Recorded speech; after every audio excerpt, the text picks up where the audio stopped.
stečajnih postrojbi. Pozdrav! Pozdrav! Na mjesto! Poštovane obitelji poginulih, stradalih i nestalih hrvatskih branitelja, hrvatski ratni vojni invalidi, hrvatski branitelji, nesudionici vojno-redarstvene operacije Oluja, državni i vojni dužnosnici, cijenjeni gosti, dame i gospodo, zapovjednik Hrvatske kopnene vojske, general pukovnik Mate Ostović, predat će prijavak predsjednici Republike Hrvatske i vrhovnoj zapovjednici Oružanih snaga Republike Hrvatske Tolini Grabar-Kitarović. Gospođo predsjednice Republike Hrvatske i vrhovna zapovjednica Oružanih snaga Republike Hrvatske, svečani postroj pripadnika Oružanih snaga Republike Hrvatske i Ministarstva unutarnjih poslova sa povijesnim zastavama postrojbi iz Domovinskog rata postroj u vama u čast. Molim, izvršite pregled. Prijavak podnio general pukovnik Mate Ostović.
Hrvatice i Hrvati, dragi prijatelji, čast mi je i dužnost da u ime vas, ljudi koji su prevarili za Hrvatsku, govorim hrvatskom gradu kralja Zvonimira. Izreću svoje mišljenje za koje ne sumnjam da ga dijelim sa svima vama. Slavimo 21. godišnjicu veličanstvene pobjede nad velikosrpskim fašističkim pretenzijama na kraju 20. stoljeća i točka. Kako ćemo slaviti? To je samo naša odluka i niko i nikad nam neće moći niti smjeti određivati. Svi oni koji ne žele slaviti široko im bilo bolje. I ako smo bili razoružani 90.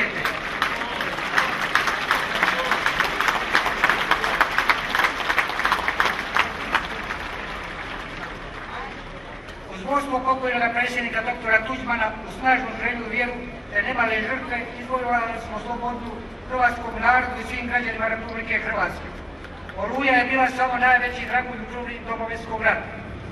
Bili smo potešeni povijesnom prilikom da smo sudionici stvaranja Republike Hrvatske, za koju su mnogi prije nas patili i ginuli, ali nisu dosanjali svoj san.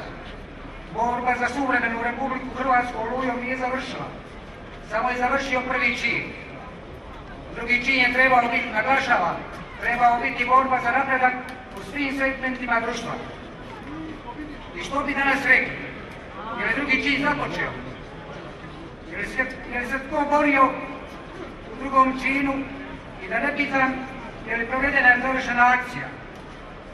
Ljudi moji, čin nije ni započeo.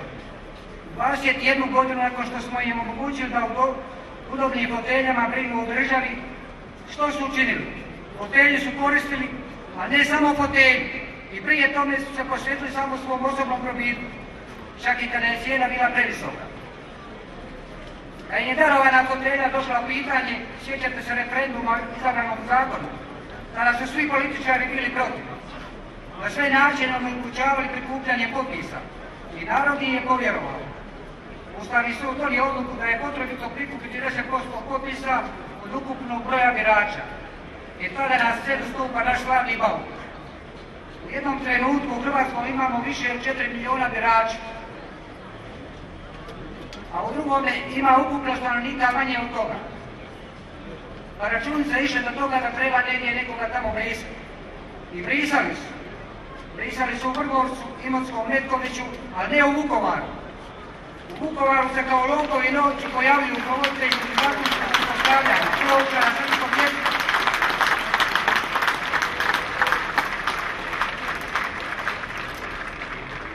A sve to bez brisanja birača. Što nam to govori?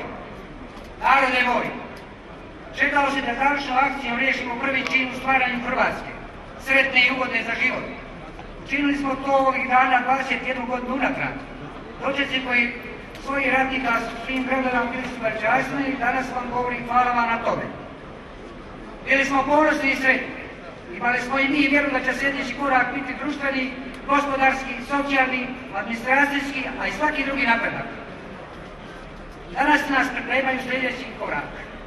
Već sam jedni polako pale trebom pripat 350.000 migranata. Kažu Hrvatska stari da nam je to nužno kako bi se pomladili.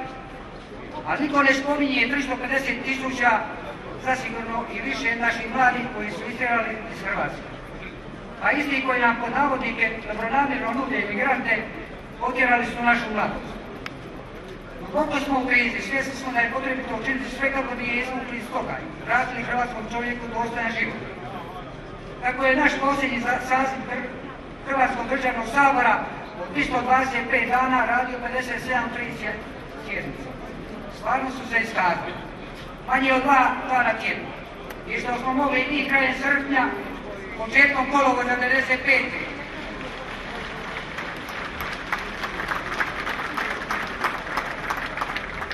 Proglasiti kolektivni godišnji odmor, a 1/3 nas i onako nije dolazila u postrojbe. Nisu imali obaveze. Da bi im to pitao kako nisu na prvom crtu, rekli bi oni imaju drugi obaveza osim sudjelovanja u ratu.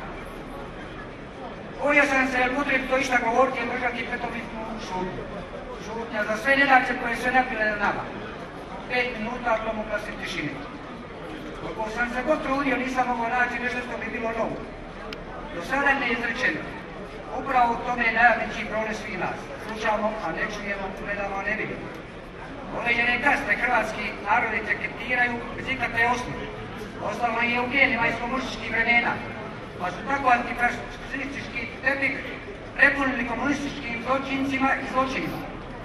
U tome su dobili četnikovanje koje je dopušteno naročito mladim monasima iz manastira Krka, na čijom su disciplinom se razbogao propali premijer. A svako propitivanje komunističkih laži u razdoblju 1941. je ustašovizam. Komunizam, gospodo, nije antifašizam. Antifašizam nije svjetonazorska, politička, niti bilo koja druga odrednica. To je skup koji su se okupili u jednim ciljem za zaustavljanje fašizma. Prema tome, suvremenici antifašizma smo mi i bojovnici suprotstavljeni velikosrpskom fašizmu.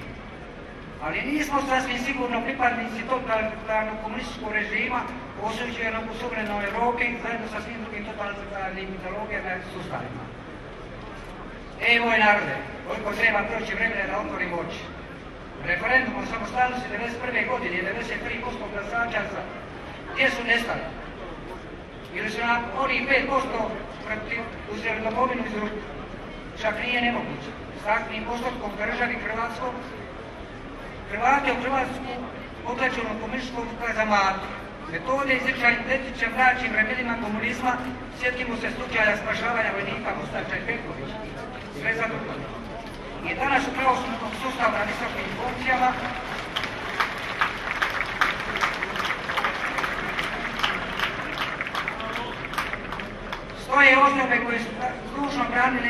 poništenje. Zašto? Žalili su na odluku suda kojim se prihvaća njihov zakon. Jasno je bilo svakome da je komunistički režim tije zločinački, sad je presudom to i potvrđeno. Sjetimo se Milanovićevog obećanja da će istjerati King Konga. Pa jest istjeraj King Kong. Komunistički zločinci se sude, nažalost da to nam je krivala Njemačka.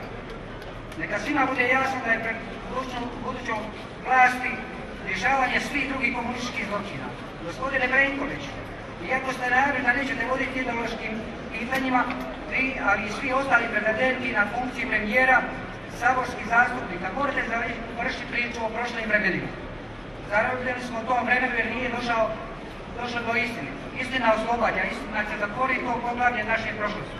Ilustracija je istina. Da se oslobodimo tog tereta, lakše ćemo proći kroz buduća vremena. Narode, probudi se, dopusti da nam čak dodaju maglu koju srljaju kao gust. Najbolji diagnostičar našeg naroda Stjepan Radić. U prvom privatizacijskom aferi cementara Našice sudjelovao je tada ustašovizni lik kojim su džepovi rasparani pa Iskupri Čeković. A u nastavku najkasnije priče Kršte Lokova.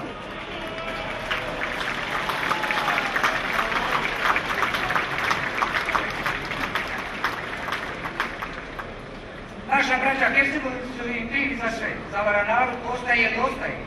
Antifašisti te drži prodike svima kojima je Hrvatska srcu, a njemu čemu. Na našu žalost nije ovo jedini. Takvi su svi sisatelji sredstava iz državnog proračuna koji su se rasmećali čim je časni ministar zatvorio špin. Čak nije dao nekome drugome, nego je samo zatvorio špin.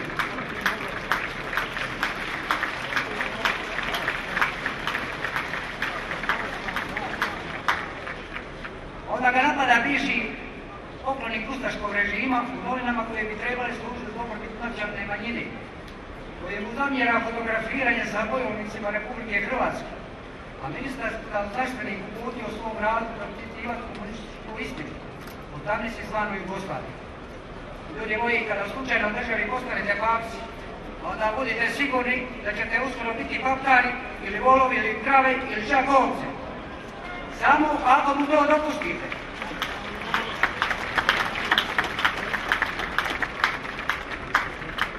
Narode, ne dopustimo im da nas vuku za nos raznim obećanjima. Tražimo da radi na prevoletu čin, drugi čin uređenja lijepe naše, kulturu, istine i oporavka domovine.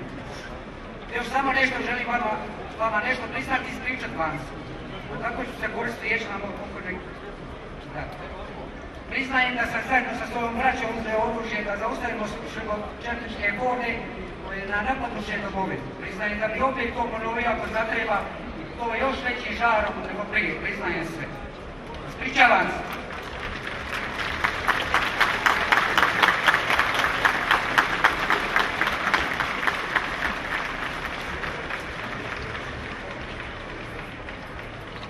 Ispričavam se svima onima kojima nismo bili mogućnosti pomoći u obrani od srbo-četničkih hordi i kome nismo uspjeli spasiti živote riskirajući vlastite jer nam okolnosti to nisu dozvoljavali.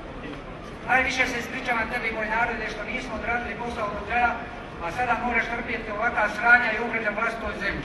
Da, ispričavam se. Bog vas